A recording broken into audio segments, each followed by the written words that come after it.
ये कहानी पूरी तरह से काल्पनिक है और केवल मनोरंजन के उद्देश्य से बनाई गई है। इसमें दिखाई गई घटनाएं, पात्र और स्थान वास्तविकता से कोई संबंध नहीं रखते। कमजोर दिल वालों, बच्चों और डर से प्रभावित होने वाले दर्शकों के लिए यह सामग्री उपयुक्त नहीं हो सकती। कृपया अपने विवेक से देखें।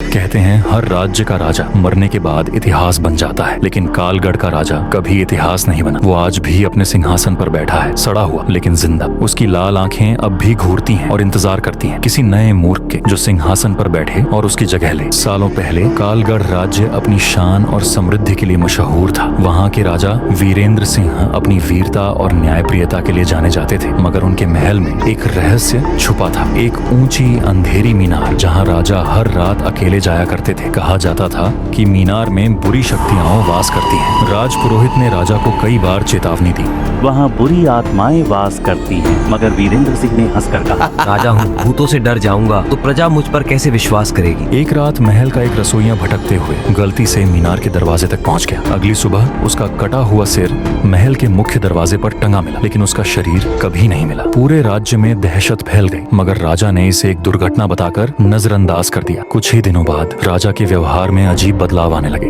उनकी आंखें लाल रहने लगीं और वो अजनबी भाषा में बड़बड़ाने लगे। महल से डरावनी चीखें सुनाई देने लगी। जो भी सेवक राजा के करीब गया वो या तो पागल हो गया या फिर गायब हो गया। रानी प्रियंका को चिंता होने लगी। एक रात उसने ठान लिया कि वो इस रहस्य का पता लगाएगी, चाहे जो भी हो जाए। रात के घनघोर अंधेरे में रानी ने खुद को छुपाकर मीनार की ओर कदम बढ़ाए। दरवाजे से अंदर झांकते उसका खून जम गया। राजा सिंहासन पर बैठे थे, मगर वो अब इंसान नहीं लग रहे थे। उनकी चमड़ी जगह जगह से सड़ चुकी थी, आंखों से काले खून की धार बह रही थी और उनके पैरों के नीचे अधमरे लहूलुहान लोग तड़प रहे थे। वे वहीं लापता सेवक और प्रजा के लोग थे। राजा ने रानी को देखा और दहाड़ते हुए बोला, प्रियंका, अब मैं राजा नहीं रहा, मैं कालगढ़ का असली मालिक हूँ। मौत भी मुझसे डरती है। रानी चीखते हुए भागने लगी, लेकिन दरवाजा खुद बंद हो गया। मीनार की दीवारों से खून रिसने लगा और अजीब परछाइयां उसे घेरने लगी। राजा की अजीब हंसी पूरे महल में गूंज रही थी। अगली सुबह पूरा राज्य सुनसान था। न राजा था, न रानी, न ही कोई नागरिक। कहते हैं कि उस महल से आज भी हर अमावस्या की रात चीखों की गूंज आती है और जो भी वहाँ रात गुजारने की कोशिश करता है वो कभी लौट कर नहीं आता। कहते हैं अगर आप आधी रात को राजा वीरेंद्र सिंह का नाम 3 बार पुकारें तो उसकी लाल आंखें अंधेरे से झांकती नजर आती हैं और अगली सुबह आपकी जगह सिंहासन पर एक और सड़ा गला शरीर बैठा मिलता है। अगर आप हिम्मत वाले हैं तो अगली अमावस्या की रात कालगढ़ के खंडहरों में